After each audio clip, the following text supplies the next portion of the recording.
Okay, I'm not using headphones to check the levels on this one, so hopefully it's good. Ready? I'm ready. Okay, we're recording. Hello, everyone. Welcome to The Field Between. My name is Ahmed. I'm Yasmin. This is a podcast where we discuss reading that shaped us, politics, spirituality, and strange corners of the internet. But today we've got a sort of special episode for you. We're going to be doing a marriage review. Yeah, we're reviewing marriage as a concept. We've been married for a year, so we're going to do a little performance review check-in. Yeah. Also, we're sorry, not that you necessarily noticed, but did we miss a week or 2 weeks? Just one. Just one, yeah. We were Unless we miss today. We have to get this out today. That's a lot of pressure for you. This might come out tomorrow. But a day late is not too bad. But we missed a whole week. We did. We apologize. We have high standards for ourselves, but it was just a kind of one-off. We were traveling to Pittsburgh to secure housing, which I think we're really close on locking in. Yeah, I hope so. And it's just been kind of a busy time. So, yeah. Yeah, maybe we'll find up a way to make it up in the aggregate and still get, 52 episodes out in the course of a year. That's a good goal. But yeah. Any little updates before we get into items in our review? How are you doing? I'm good. I'm doing intermittent fasting. Mm-hmm. And which you've been finding helpful, right? It's been good. I'm doing it because I have been having some weird health issues and stuff. And I talked to a friend fairly recently who had like a similarly like prolonged and weird kind of chronic thing. He said that your doctors weren't really helping him out and things like that. So he ended up going to one person who said it might be helpful. Who knows? And he did it, and it helped a lot. So we'll see. I'm like, I'll give it a shot. It doesn't really hurt anything, and yeah, I still get to eat what I want. It's just kind of changing up the timing sort of thing. Right. And you've been doing it sort of from like 11 a.m. to like 8 p.m., right? Those are the windows that you can eat in. Noon to 8 p.m. Okay. Yeah.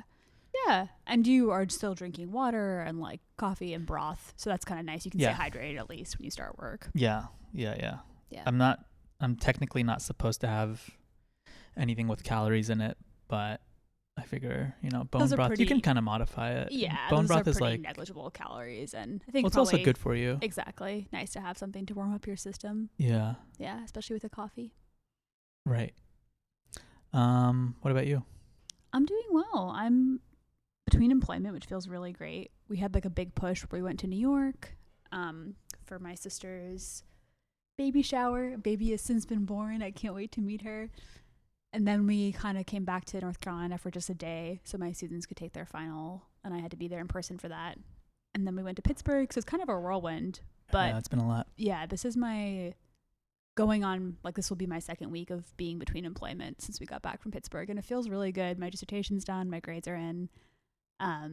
It's a lot of like free time and just trying to sleep well and be healthy, so it feels pretty good. Nice. Yeah. Okay, well, first things to start, I have this article. We'll probably have to heavily edit it because I read it yesterday, but I didn't take notes, so we're kind of just going to go through this. But it's an article in the New York Times about why some companies are saying diversity and belonging instead of diversity and inclusion. So DEI is no longer the thing at a lot of these top companies, and they're changing their terminology. I remember reading this yesterday, and I was just like, who the fuck is this for? And we'll go through it a little bit, but it just kind of makes me think that the logical outcome of like everything that's presented in this article is that a lot of employees are just going to have to do more and more of those fucking click-through trainings where they're just like, a black person is standing in front of you. What do you do? And it's like a choose your own adventure sort of thing. And it's just like, you know what I'm saying? Like, it's just someone with an Arab name tries to get a job. What do you do? Yeah. I don't, yeah. Like, I'm looking forward to reading the article, but my first thought is that it won't make a huge difference what you call these things. They're just like corporations trying to save their butts. Yeah. And the article itself, honestly, truly not all that interesting. And it doesn't have anything like juicy in it, but I felt like the overall, it's just kind of, it seems like a bullshit trend, I guess is what I'm going to say here. Okay. So it starts off, and we can skip through as needed, but Woodward is a 153-year-old aerospace company that required its male employees to wear bow and ties into the 1990s. That already sounds like a nightmare. But so Paul Benson, the company's chief human resource officer, knew that creating a company-wide diversity, equity, and inclusion program would require a seismic shift. Look at our org chart online, and we're a lily-white leadership team of old males, he said. But employees were eager for a more inclusive culture. I will say, I guess, I mean, like, even though I think corporations are only capable of so much reform inherently, like, it is good to try and diversify leadership. I guess it's not a bad thing. Yeah.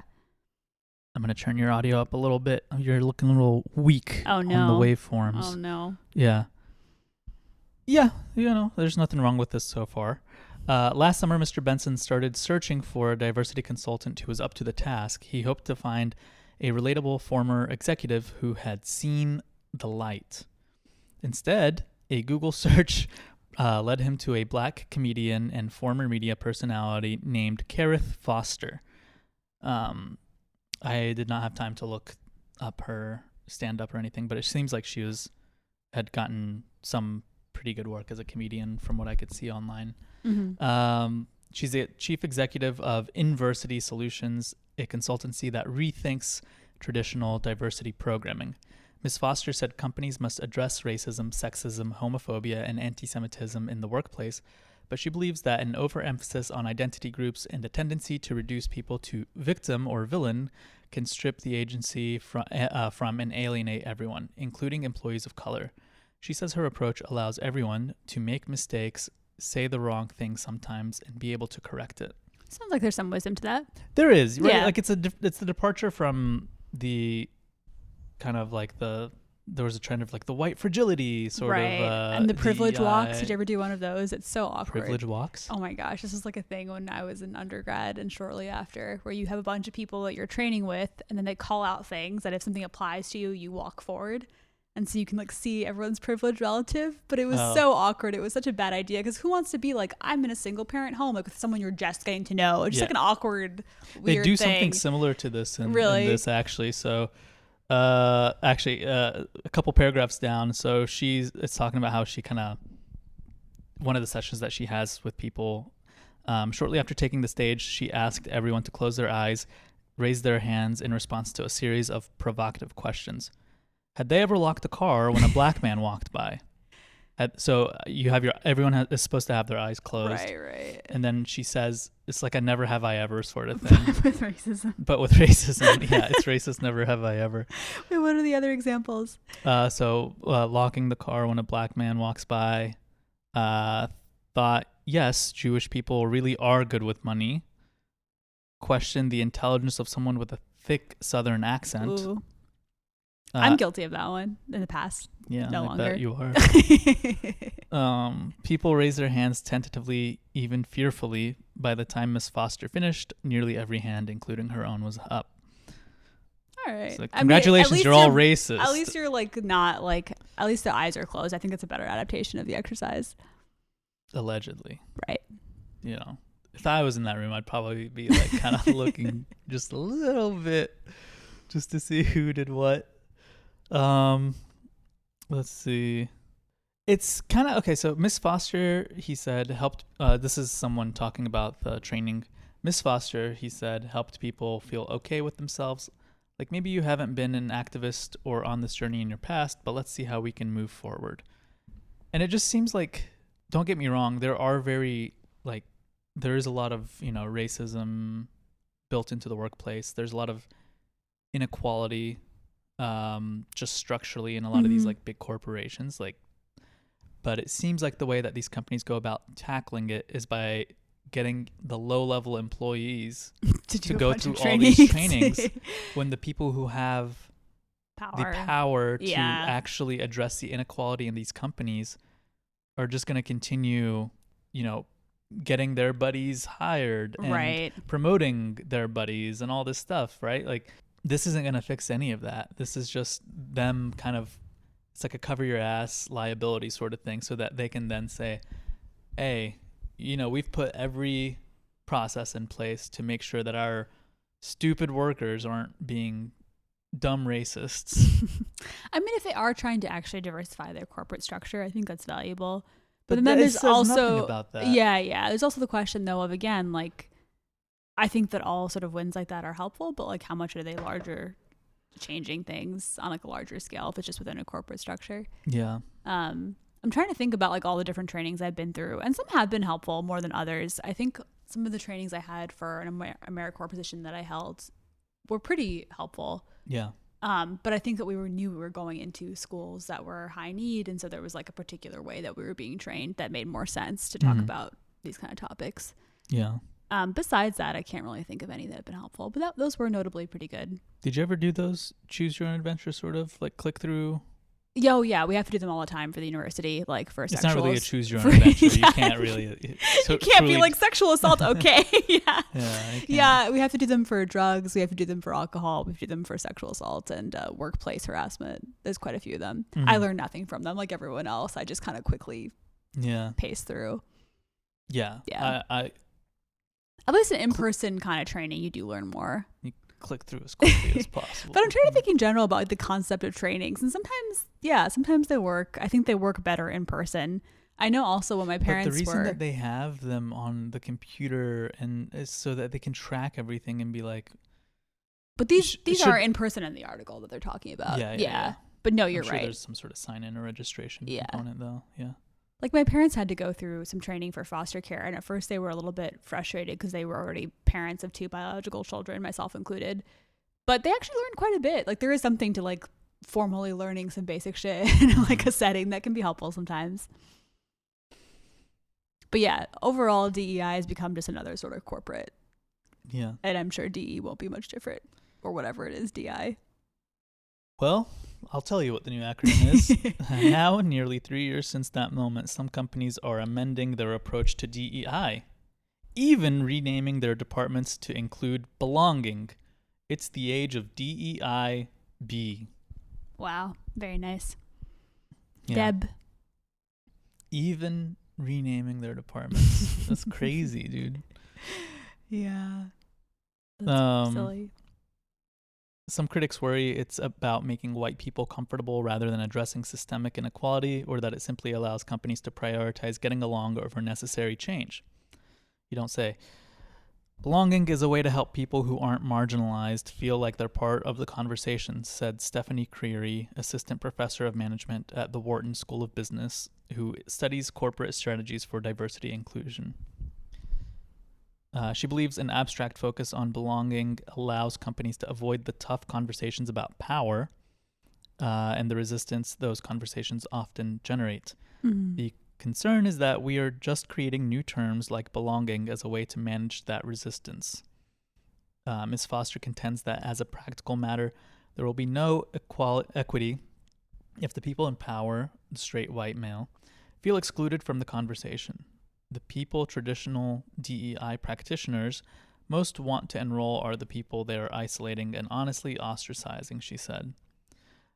So maybe this is uncharitable, but it seems like this woman's kind of just found a niche to do being like a comedian, do this shtick, and kind of like make white people feel a little honestly. Better. Yeah, get your bag. I don't know. This is Oh, go ahead. You can read more from the article if you want. But this is making me think of, didn't you have like a funny moment where they were talking about diversity during an interview and they kind of like signaled awkwardly to you? Oh man. Yeah, no, this was like this isn't the same exactly, but I was going through an interview for a company and it was a white HR lady and someone who had just been hired who was a black woman of African, like, I don't think her like family had been here long. I think her family were like African immigrants. Mm-hmm. Anyway, so she was like new to the company, but like an HR understudy sort of thing. Mm-hmm. And so she was just shadowing the interview. And the HR lady's just like, she's like, as you can see, and gestures toward this woman, we care about diversity. Does she mean that to make you feel comfortable also, or to be like, yeah? Yeah, I mean, I guess come help us diversify. I guess it was all in good faith. Yeah, like it was sincere. But you and the woman like made eye contact, They're right? just like, what the fuck? And so the question was that she then posed to me is like, how would you uh, improve the diversity Right. or I'm whatever, so good at something like answering that. that question. Like I kind of hate Oh, myself yeah, for so it, am but I. there's been a million times where I've been asked that. I always Yeah. like am able to come up with something. Yeah. No, I can always bullshit around it. Yeah. And, but yeah, it was like a weird moment where I was just like, did she really just like point at this one? There's also the awkwardness of like who is considered palatable enough to be part of like diversity, like as it is corporately sponsored, like probably not someone who's doing union organizing. Or I even find like, I mean, I don't know if this is weird to say, but like as someone who like is fairly white passing, speaking for myself, I feel like I'm like a very convenient person to kind of plug in to be like, Yeah. look, we have diversity. And it's like, still looks pretty white. Like it's just, I don't know, who gets chosen for those things is interesting. Yeah. Yeah. Well, I mean, the other thing is that I feel like class is very, almost becomes like a physical characteristic too. Like you can tell when someone, or, there are things that signal to people, I think, Class across affiliation. race. It's like, oh, Definitely. this person is of this class, or like they have this understanding of the world that I Right. do. And of course, like when you divide across racial lines in the same class, there are differences, I'm sure, but still, I think kind of on a more macro level, Yeah. there are those like sorts of signifiers that are very helpful to people. Yeah. Yeah, definitely. So not to say that they're not like, oh, she's, mixed and like easy to plug in, but also I think kind of how to present yourself in a way that makes people very comfortable. I think that's probably also just generally thinking about who rises to the top of structures in general is a lot very class based, not even just DEI. Yeah. I was gonna see, is there anything else on here? I really don't think there's much else on this. I just thought it was kind of later on it kind of gets into how much money they charge and stuff, and it's quite a bit. So anyway, that's it. But like I said, I could just imagine a bunch of employees just kind of having to click through a bunch of new trainings and just being miserable while these companies make money, and then the bosses sort of just like wash their hands of any responsibility whatsoever. That definitely happens sometimes. I remember once like having to be on a call for a mental health training, and I was actually like feeling quite bad, and I was like the deep irony of having to have this play. There were one or two good tips that made it worth it, but I was like barely present physically, and it was so funny. Yeah. I think the dark thing about that is that there were a string of like student suicides at the university, and people were trying to get better resources. Like the university was just reacting by making the not even the faculty, like the graduate students. The graduate students. And that's another thing where honestly, I mean, I do feel like I need more training in order to be able to deal with like mental health crises in the classroom, but also we ultimately need more like counselors. Like there's only so much I can do, especially when I was a graduate student. I assume that there's more I can probably do as a faculty member, but as a graduate student getting paid like less than $20,000 a year, who like is already a little overworked, it's kind of intimidating to be like, solve your students' mental health crisis. Like, well, I think it also is just like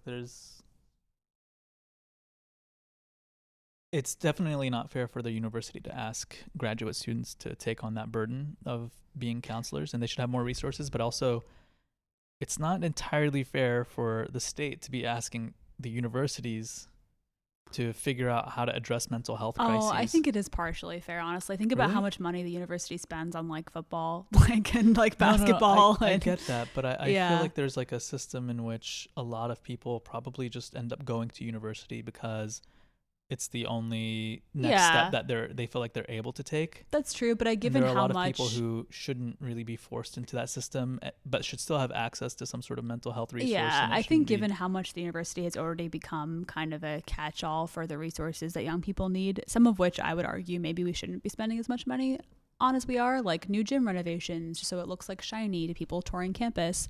I think that they could put more resources towards like actual things that are super needed, but I hear the point. That's continued to be a crisis in our area, which is really heartbreaking. Okay, speaking of employees, one of the best pieces of advice I ever got from my father it's definitely not is that, and this is a real piece of advice, so I want people who hear this to give the context into which he gave it to really you. Internalize this. Yeah. It was after my last breakup, and we hadn't spoken for a while, and finally I kind of talked to them. I was just like, hey, I just have been feeling sad about this breakup and blah blah blah, and they he's just like, why do you feel sad? Anyway, the gist of it is that he said, when you look for someone, you shouldn't look for someone you love, because you should look for someone who's going to be a good employee, right? It's like you're a boss or a manager, and you're looking for someone who's going to be a good employee. You are a project manager, so I'm a product manager. I'm sorry, I knew that. Damn it. And so that's demerit on your. You're a manager. On your quarterly report, product manager. Mm-hmm. Yeah. Anyway, so yeah, that's his advice, is that you should look for someone who's going to be a good employee, because, you have to raise children with them and build a house, and, you kind of just need to be able to manage them, and they need to be manageable. Right. That said, and because we said it's side note, I think I adore your parents. I don't think there's a danger of them listening to this podcast, right? They're definitely highly not unlikely. going to listen to this podcast. I was going to say, I feel like your dad thinks I'm super demure and kind of like, I don't know where he got that. Because you kind of act like that around. I guess so. I think maybe it's like a self-fulfilling thing where I'm like a little bit quieter with them because I feel like that's what they want. And it also just makes my life easier. Do you do this thing? But it's also funny that, because I wouldn't say I'm difficult, but I wouldn't really describe myself as demure. Absolutely not. Yeah. But you do this thing when you talk on the phone, or when they're over. Yeah. You actually, oh my God, you actually do kind of like, whenever they're coming over, you're just like, the house needs to be clean. Well, I stand by that. Yeah, even if your parents were from a different background than they are, I personally feel like that's a polite thing to do. Especially when they don't see our home that often. You kind of also want to make sure that you're dressed a certain way. Yeah, I want to look nice. I'm like, they won't care if you're comfortable in your own home. I have no excuse for this, because it's not like, my mom's white. I wasn't raised with this tradition. But I know, like, in Desi households, you're supposed to look fairly nice the first year of your married life for your in-laws. I feel like it is like a sort of respectful thing to do. I don't really. Sure. Yeah. I mean, still listen, feel like that. It's your choice. Yeah. But I feel like there was one time when they came early. Yeah, and you were kind of stressing out in a way that I was just like, you need to. They really couldn't care less. Right. If you were wearing pajamas, they're when very you came thoughtful over. in that way. They don't really care about that kind of stuff. Yeah. But yeah, so we've been married for a year. Yeah, it was our 1-year anniversary on Sunday. Yep, yesterday was our 1 year. But we're celebrating at the end of the month. We're celebrating at the end of the month. Because we had a busy kind of weekend. Yeah. Yeah. So I'm going to give you a performance review. Okay. You're going to give me a performance review. I prepared more questions, but you go first and we'll see how it goes. Okay. I mean, mine are also questions. Okay, good. But that's kind of how a performance review works. Right. Is that you never tell them the questions ahead of time. Well, you never tell them how they actually did. You make them review themselves in front of you. Yeah, that sounds good. All right. Okay. How would you rate your performance over the last year on a scale of 1 to 10? All factors included? Yeah. Just your overall performance. I think 7. 7? Yeah. Why do you say 7? I think that's a good realistic assessment. you just like the number 7? I think there's room for improvement, but I think there's things that I did well. Okay. I would say I was better than 50%. Like, I think I was better than... But I definitely think of things that You're I want. such an easy grader on your students, and here you are giving yourself a C? I know, yeah. Well, I think that's like you a think C+. You're a C wife? A C+. You're a C+ wife? I think I'm like a B. Okay, so you're an But A. I mean, I hope to improve, So I think it's good to like create So are you saying realistic you're an 8 expectations. No, I mean, like, I think starting from this is reasonable and it can go up from here. That makes it seem less harsh, you know what I mean? Okay. Yeah. I'll say 7.5. That's where I'll land. 7.5. Okay. I'm not making faces. I think you're a 10. Aw. But I'm not allowed. I shouldn't say that before the review's over. Yeah, you're gonna get a sexual harassment. Okay, in a few sentences, describe your biggest strength. Biggest strengths. I think I've got a couple. Is that okay? Or just one? In a few sentences. Okay. I think I keep us organized. I think both like physically in the home and also like with dates. I think That's very true. Actually, I rely on you a lot for all that yeah, stuff.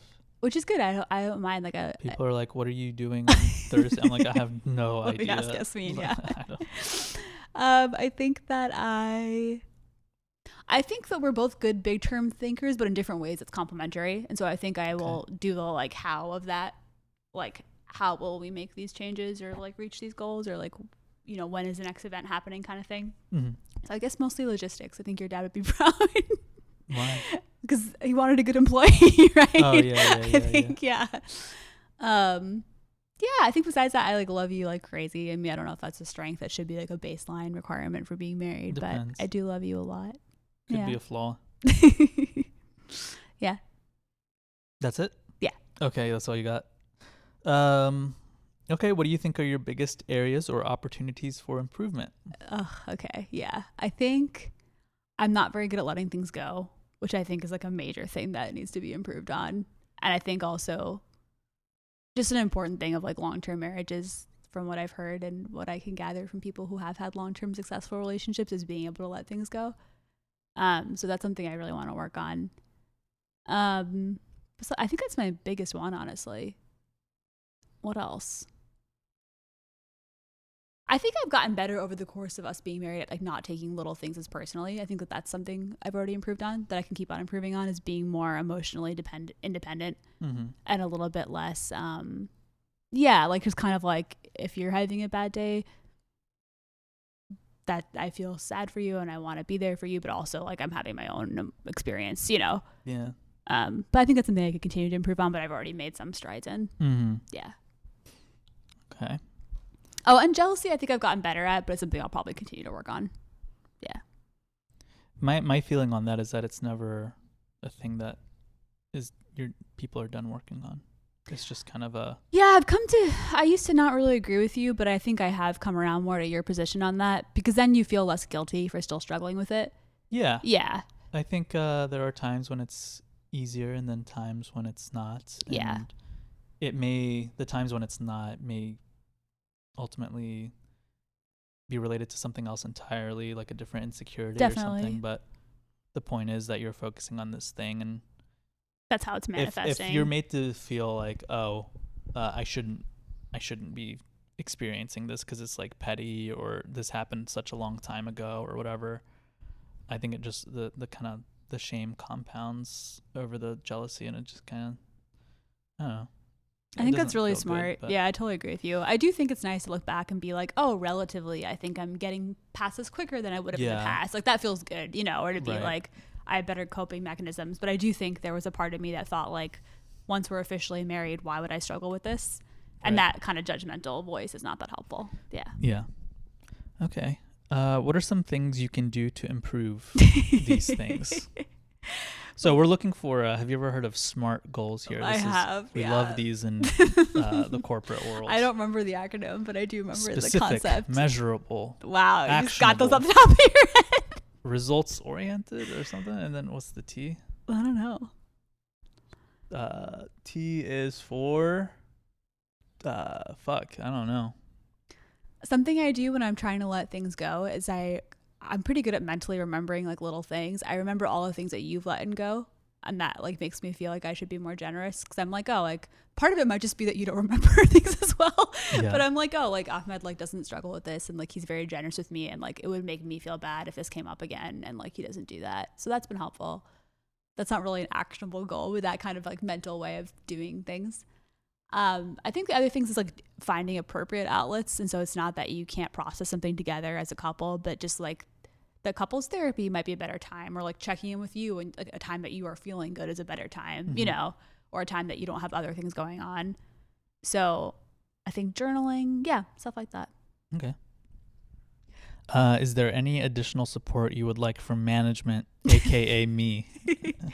No, you're really wonderful. Honestly, I couldn't ask for more. You're very thoughtful, and even when you are like, you're pretty stressed right now with work, even when you were like pretty stressed, you're still remarkably present, which is I'm really grateful for. So yeah, I don't think so. Okay. What are your goals for the upcoming fiscal year? I mean, mostly just to have a smooth transition with this new life. And it's been my experience in the past from moving that you take yourself wherever you go. You don't completely restart, obviously, but there are some nice things about the momentum of moving that you can kind of like build new routines. And, you know, this is the first home that we had together, and I have thoughts about the way that it worked really well and thoughts about small things that we could like change. So just kind of being thoughtful about that transition together. What would you change? Like, I mean, really basic things like how we organize our spices, you know, Yeah. when we go I want a new grocery spice rack. yeah, when we go grocery shopping, stuff like that. But wait, what was the question? Your goals for the upcoming Goals for fiscal upcoming year. year. I think one of my goals is to feel like we're supporting each other through the transition. Because I think that there can be times that will probably be a little lonely compared to our lives here. So just making sure that we are a source of support for each other, not a source of stress. And kind of like it can be a fun way to be like, oh, like let's explore this new place together, you know? Mm-hmm. Yeah, I know that this is not like factually true, but I have been told by so many people so many times how lucky I am that you're moving for me because I think just like societally men don't move for women that much, and certainly in academia it's often an issue, and there are women who are trying to move for a tenure track job and partners don't follow. Mm-hmm. So I do feel like kind of responsible for your happiness, and I'm trying to like let go of that because I can do a lot to support you, but ultimately I can't like make you happy. You know, no one can make someone else happy. It's like something you can support each other in. But I feel nervous about you being like unhappy or being lonely, or, you know, I'm trying to like balance that desire for care, which I think is natural, but not feeling completely like, oh, it's my responsibility, you know? Yeah. I mean, I definitely don't see it as your responsibility. I know you don't at all. Yeah. I would say 90% of my unhappiness is work related. I know. Yeah. And I think that would exist no matter where we are. That's true. So I would say that that's my responsibility. In fact, I feel like recently I've also felt fairly guilty because I know I've been like stressed or like anxious about that, and I do feel like it kind of I don't know, yeah, it kind of closes me off in a way that I feel like I'm not able to be as like affectionate or as I definitely don't feel as like present or stuff like that. I feel that a little bit, but I do think that you're pretty hard on yourself. I feel like even in my experience, at least, even when you have been pretty severely depressed, which I know that you've had times that are lower than I've been with you, but as I've experienced them, you're still, at least you appear present. So I appreciate that. It probably takes a lot of effort for you, but it's normally not that bad. So yeah. We'll see. Is that a threat? Yeah, that's a threat. Those are all the questions. That's good. Those were so good. Yeah, you got to give yourself higher than a 7.5. I hope to improve every year, so I think that that's a good. So next year you're also gonna say 7.5. No, gonna I'll say be that an every 8. year. Okay, so you're saying in like 2 years you're gonna be a 10? Yeah. Okay. Honestly, this is like a joke, but my brain does work this way a little bit. It's not the healthiest. Like I definitely feel like I consistently think about ways that I could improve or be better. Yeah. In a kind of metric-ish way, which I think is very good for like my career, because I'm fairly like, this has to happen then. Like I'm pretty good at like that sort of thinking. It's not always the healthiest in terms of like a relationship. Well, I look forward to 2 years when you're just like, I'm a 10. 10 out of 10 wife. Inshallah, hopefully. Or employee. Okay, mine were similar, but a little bit different. I kind of like yours better. Can I just use yours? Really? Yeah. Well, I'm curious what you had. I said, what's been hardest for you? What's been easiest? Mine were modeled after your like, actual my review actual questions. performance reviews. Let's use yours then. Do you mind? Can I look at them? I want to know what you have. I just said them. So I said, what's been hardest for you? What's been easiest? What have you improved in the most? That's a good question. And what's something you have room for improvement in? All right, we can try mine. Questions. All right, what's been easiest for you, or what's been something like very positive about your year-long work experience? My experience in being married to you? Yeah. Something easy. Mm-hmm. I feel like it's been very easy to agree on what our home looks like, and a lot of the kind of shared values about community and what we care about and how we show that. And so I think that's been really easy. Yeah, definitely. It's one of those things that I'm like, oh, I could never have done this by myself. But I feel that way too. It feels good. Yeah, and having someone who also cares about it, it's like became pretty easy to do together. I think it's been easy to talk about money, which I think was like a big point of anxiety for me. But I think we've done a really good job. And like I think one of the important things that I think we kind of learned from your parents is um, just having like a monthly budget that we check in on somewhat weekly, Yeah, but at least monthly. We definitely. reconcile it every month. Yeah. Maybe we get like a little lazy one month and we only check in like mid-month and then Right. reconcile it at the end. But even that, like having a plan and going in, I think makes me feel a lot less stressed, and it makes me feel like we can have it's also a time for us to talk about like what are our shared goals Mm-hmm. that have to, you know, tangentially deal with like money stuff. And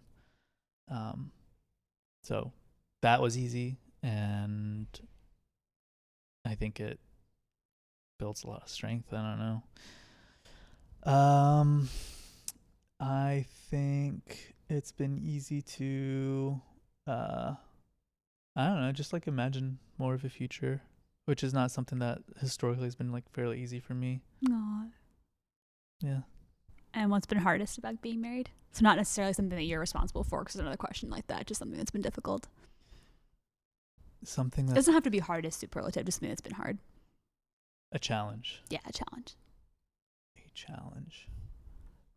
I mean, I think we still get like, you know, there are some communication blips or Mm-hmm. hang-ups. We did good on Sunday. I was excited by that, because sometimes we do get into funny little, I don't know how to describe it. We just both kind of like our energies don't cooperate. Yeah. Yeah. During And my moments of preference conflict.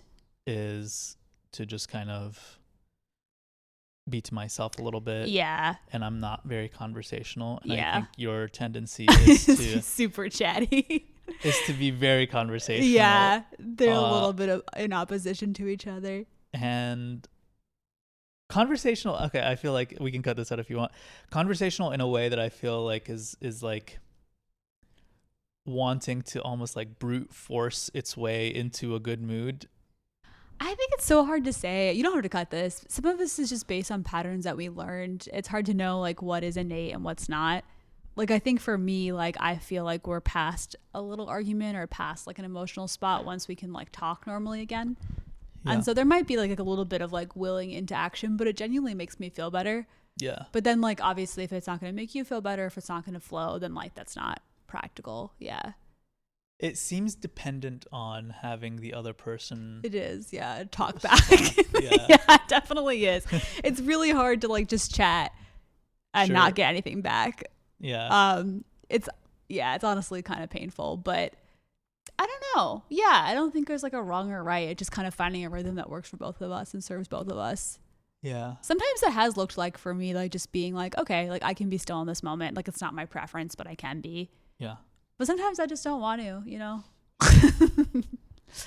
I think another challenge has just kind of been it's kind of, I don't know, like I think I know on one level we want to look, or I want to, you know, take risks or take a step back from what I'm doing currently for work, Mm-hmm. but feeling like it's to our detriment, or, you know, just like having another person in that sort of calculation. But That's tricky. Do you feel like having new numbers helps? Like, look, like you can find a job that makes this much less money, like, and there can be like a 2-year plan where you make it's even just less. like, I don't know. It just seems hard to find. Jobs seem so theoretical right now. You know what I I'm saying? know, Like, but like that is a huge another pool if you're looking for things that make significantly less, because I'll also be making an income. yeah. That one I'm gonna push back on a little bit, but lovingly. I Mhm. feel like that's a burden you've placed on yourself a little bit. That's Not fine. this summer, absolutely, it's real. Like you need to make income because I'm not working until September. I'm not getting paid until September 1st. Yeah. But I don't know. I feel like that's like a huge societal pressure for a lot of men, like this need to provide. And obviously, like I think it undermines all the ways in which you provide for us that aren't monetary, because those are really real and valid. Like you cook for us, you know what I mean? You organize events that bring a lot of meaning into our lives. Like, yeah, it kind of doesn't give that as much emphasis. Mm-hmm. But then I think too, I think even without me, you kind of lived your lifestyle. I mean, you weren't single for very long, but you like nice things. Like I don't think it's just being in a relationship that is stopping you from making some No, sacrifices or changes. that's true. Yeah. That's fair. Yeah. Um and one could argue maybe even, I mean, this would be the case for me at least, maybe not for you, but like I don't know if I would budget as much if I was alone. So Yeah. there are some ways in which it might help in the long term. That's true. But I mean, I think that this will become more real when we have kids, because that is like a pretty serious thing then, where it might be like, which is kind of why I want you to take these risks now, because we have like, you know, at least 5 years, maybe more. But yeah, it's hard though. What else? And also, it's easy to idealize. I mean, I think our lifestyles would change for sure if you open the coffee shop, for example. Yeah. And so that would be like a loss, but then there would also potentially be something really beautiful gained. So I don't really know. Yeah. Yeah. That's it. Okay. And then I said, what's something that you feel you've improved in?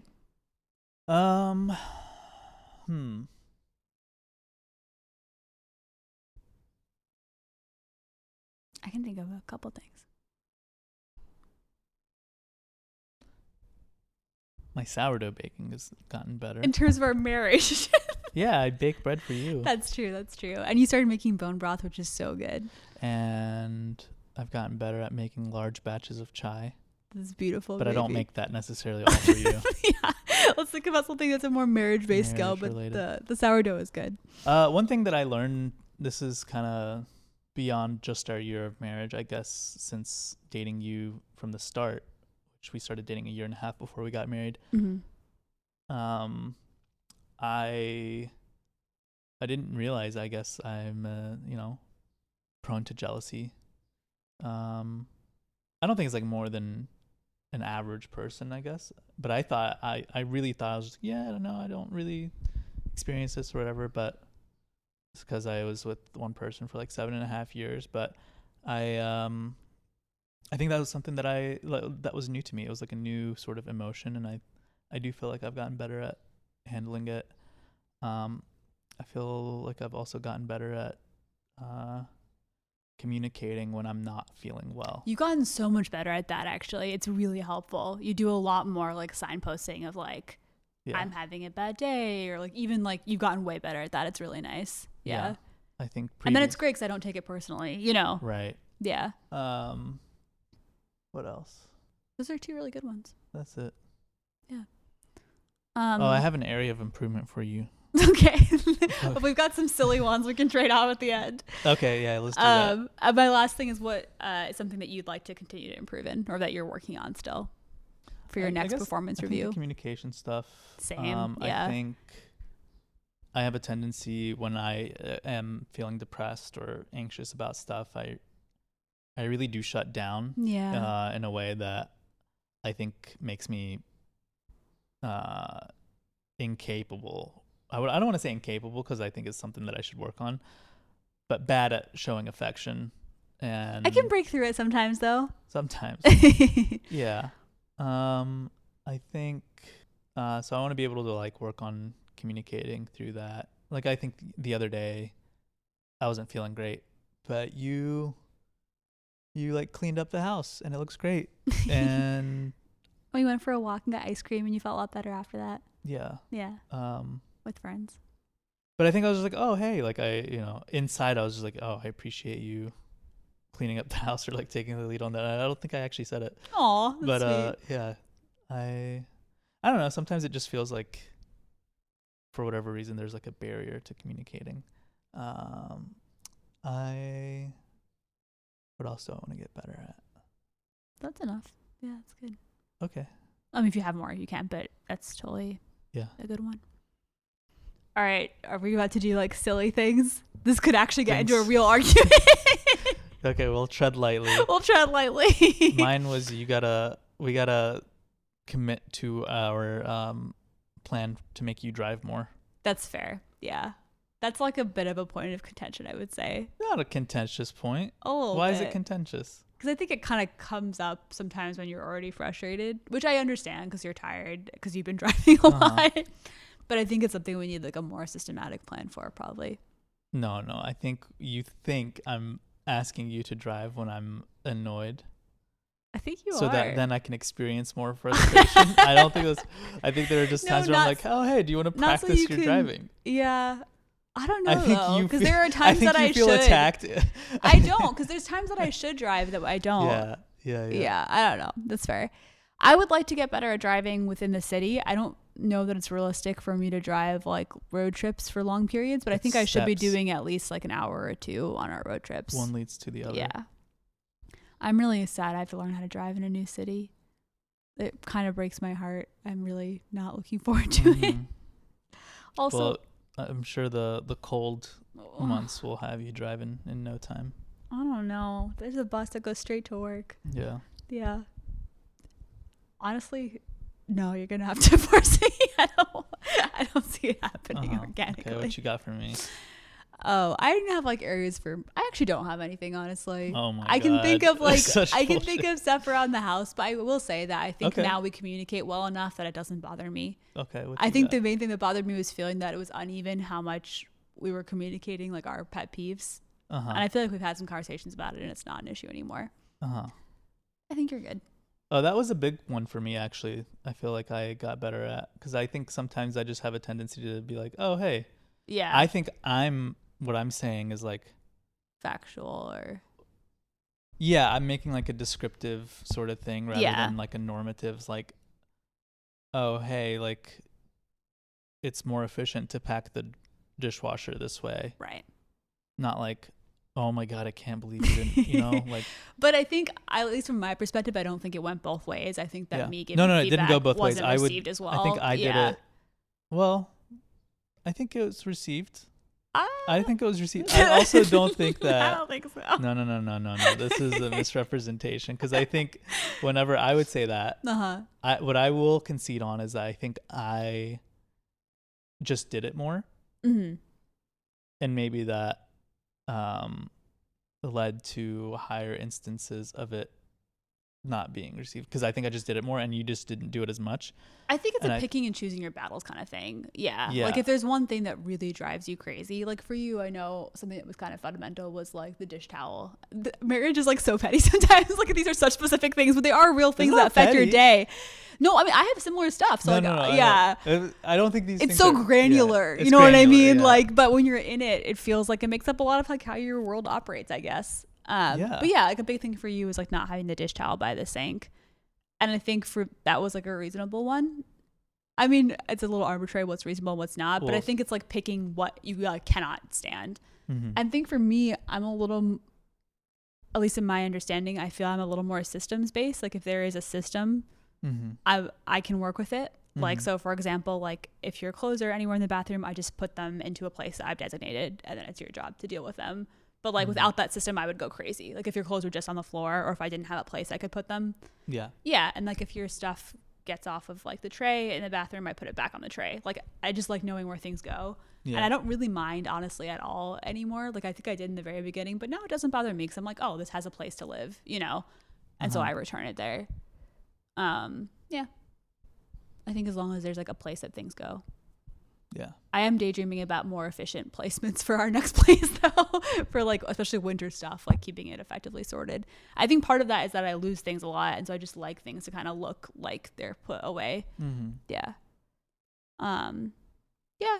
But I think like the amount of housework that we do is very even, which I'm really grateful for. I know that could be pretty hard in like heterosexual couples. Yeah. What other things? That's really it. Yeah, that's it. Yeah. Just putting things away. Yeah. I think that's my main thing. And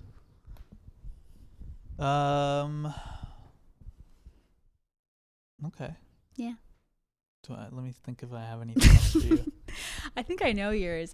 You like it when I roll down things, like instead oh, of twist oh my tying it. God. Yeah, that's like a big thing I've for you. given It's up on kind that of one a little bit random. recently. Yeah. It's not random. I just stopped mentioning it because I think it's one of those pick your battles thing where I was just like, Yeah, not as Okay. important as the dish towel. Yeah, that's fair. but it's just to describe when you have yeah, usually frozen goods or like snacks, things like chips or whatever, Yeah. instead of, so imagine like a sack of money, right? Like, you Yeah. know, in the cartoons, they have a Right. sack of money and then Right.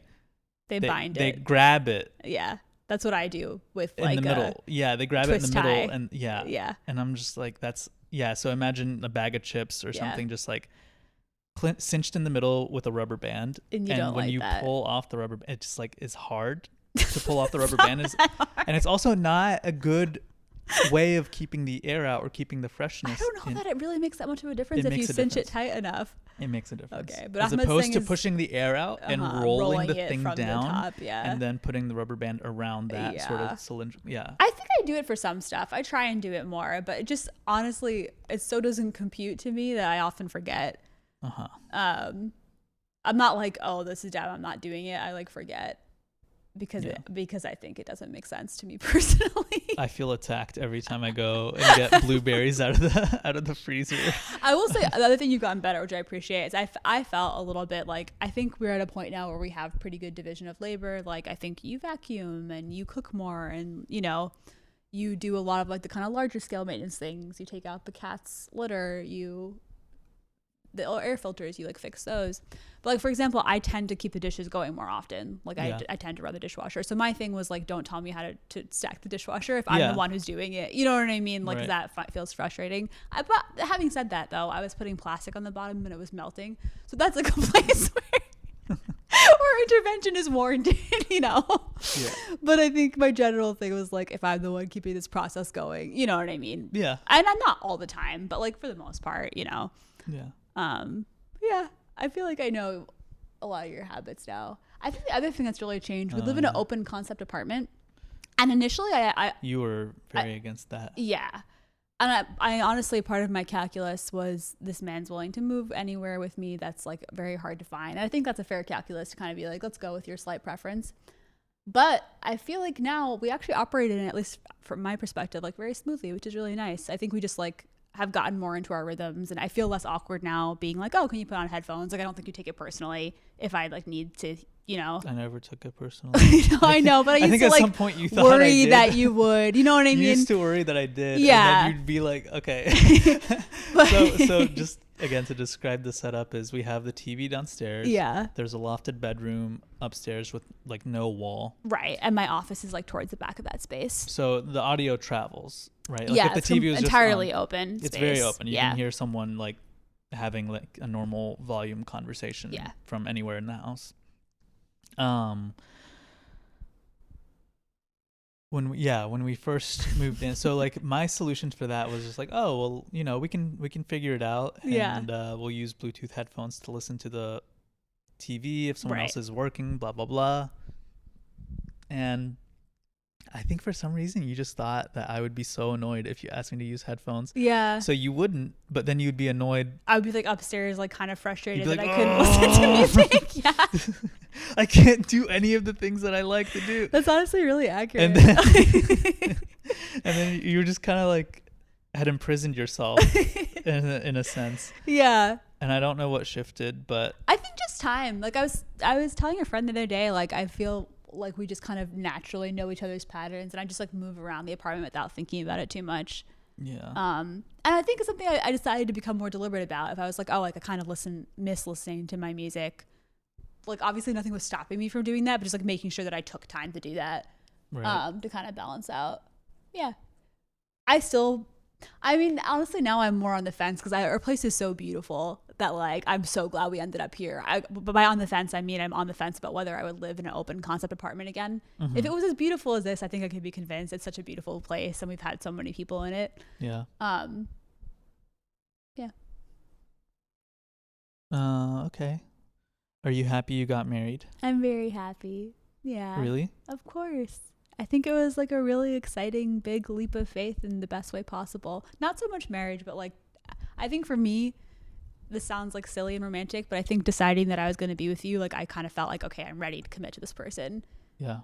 And inshallah, that means marriage, Mm-hmm. And so it felt like, like a dream when that came true. It was really nice. Yeah. And I feel more like a married person now that took a little more time to adjust to than I thought it would. Yeah. Like initially I kind of felt like that sounds like an older version of me. Like I'm not currently that person, but I feel very married now, and I feel really confident and secure in that. Good. Yeah. Yeah. Nice. All right. Well, think we're almost at like 55 minutes. Should we end it here? Sounds good. I'm Next. glad I married you too, by the way. You didn't ask me. I was going to. I'm You're glad. going to? Okay, I'm what are glad you that you're asking? glad. Are you glad you married me? I'm very glad I married you. That's good. You're the best employee of the year, one would say. Wow, that's so exciting. No, but I think I've gotten to experience a lot of really wonderful things that I think I wouldn't have otherwise. And I think you bring a lot of love and softness and understanding into my life. And I think, yeah, I think it's been like a year of a lot of growth, and It's been a year of so much growth, honestly. I don't want to like color it with like rose-colored glasses or anything for people, but I mean there certainly have been challenges. There have been a lot. That's the thing that's also, I feel like, not something that is portrayed well in media and stuff like that, at least for me, is that like I think first year of marriage is hard, but it's also really joyous. Like I think both those things are true. Yeah. Especially if you have a more traditional marriage, which in the end we kind of did. We didn't date for that long. We didn't live together before getting married. I know not in all ways, you know. Yeah. You can guess which ways, but like but like I had never lived with someone before. That was a huge change for me, honestly. And so yeah, like it's okay for it to be hard as long as you stay connected and you stay like working through stuff. Well, okay, let's actually keep this going for a bit. Yeah, what are the ways you think? Because, yeah, I agree. There definitely were some challenges that I think, luckily, we had agreements from the beginning of our marriage that I think helped us along the way. Definitely. I think being intentional, one, about the budgeting, which I said like was another means of us just like checking in, at least on a monthly basis, about like household stuff, was important. I think the other thing is the regular couples therapy. Definitely. That was a really smart move on your part. You were the one who advocated for that. Yeah.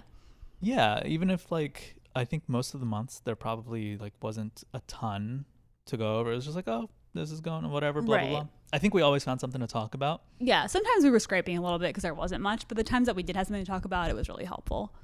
Yeah. So I think those things were pretty critical in kind of making sure that we knew how to work together. I think the other thing that we are both always reminding ourselves and each other of also is that you are always changing. And so not just kind of assuming, because I found myself doing this. It's hard not to when you feel like you know someone so well, kind of like writing a script a little bit. And I've felt it being done too, just like, oh, this person is going to react in X way. And even if you're right, like 95% of the time, I think it's really important to leave that 5% to be like, this person is still evolving. You know what I mean? Or like, I don't actually know their innermost thoughts. And that's kind of a nice encouragement also. And it's an exciting thing, even though it's a little bit of a scary thing to be like, who are they today? Like, you know, who are they this month? Like, not that they're going to have a complete lobotomy and personality change, but just that to allow for evolution, I think, and to kind of continuously, you kind of have to be intentional about falling in love with each other. Like, again, I think.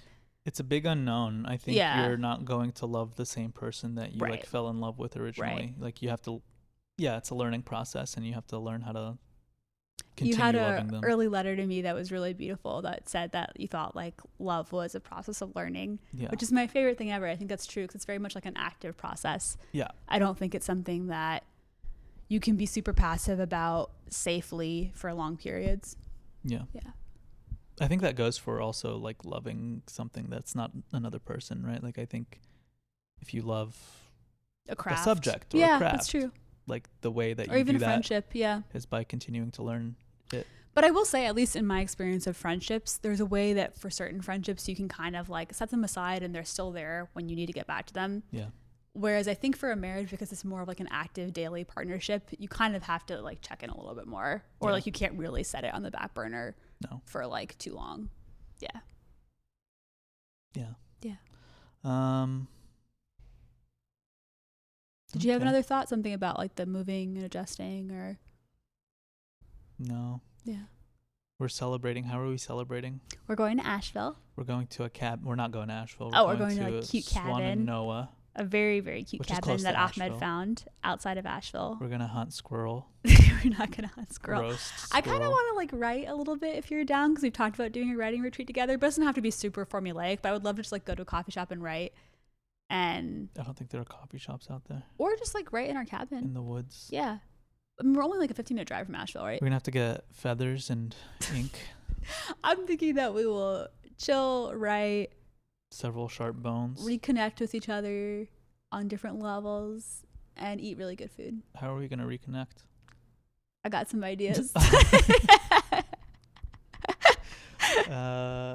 Our 3-month Yeah, it'd be anniversary. nice. Oh, I don't know. This makes me think of this. Like, I was so excited when Ahmed and I got to dating for 3 months. You'd never really had a serious relationship for longer than 3 months. I know I had a college boyfriend for 2 years, and I had a high school boyfriend for a year and a half, but it had been a long time. The last time I had been in a long relationship was when I was 21, and I think was I maybe 28 at the time? I forget, of our first year of dating. Must have been, yeah. Now I'm 30, You so that turned makes 28 sense. when we met. Right. So You were I was 27. I think I turned 28. You turned, I know, but when I was 27 you when were we met. That's 27. right. Yeah. So I was 28, and I had not been in a long relationship for like 7 years, and I had been in a series of short relationships that kept on breaking off right before 3 months. Right. So when Ahmed and I were dating for 3 months, I was so excited, and he was incredibly indulgent and sweet, and got us this really fancy hotel room. And yeah, it was fun. It was just like we went away for a weekend. Yeah, but like told people like when we went to like go eat, he's like, "Oh, we're celebrating our anniversary," and I was like kind of embarrassed because they were like, "How long?" And I was like, 3 months. But anyway, that was embarrassing. It was very sweet and like honoring how much it meant to me. Yeah. And we had a lot of fun on that. So I'm hoping to kind of not recreate, but like some of that sort of fun energy of just like hanging out in a hotel and relaxing. Yeah. Yeah. This cabin, I'm excited for it. Yeah. I'm excited for all the squirrel meat we'll eat together, and we're gonna eat like a bunch of delicious Asheville bougie meals. I don't know what you're talking about. That's true. That's true. Maybe we could look at some squirrels. Yeah. Yeah. Okay, well, thanks for listening. Thanks. And we will be on time yes. next time. Inshallah, we'll be back next Monday. We're going to be talking about labor history in Pittsburgh. We're really excited to learn. Not necessarily just in Pittsburgh, but... Yeah, but I kind of want to focus on Pittsburgh personally a little bit. Okay. We might be talking about different things, but I'm excited to learn more about like the kind of history of our new city. So, yeah. Yeah. All right. Bye. Bye.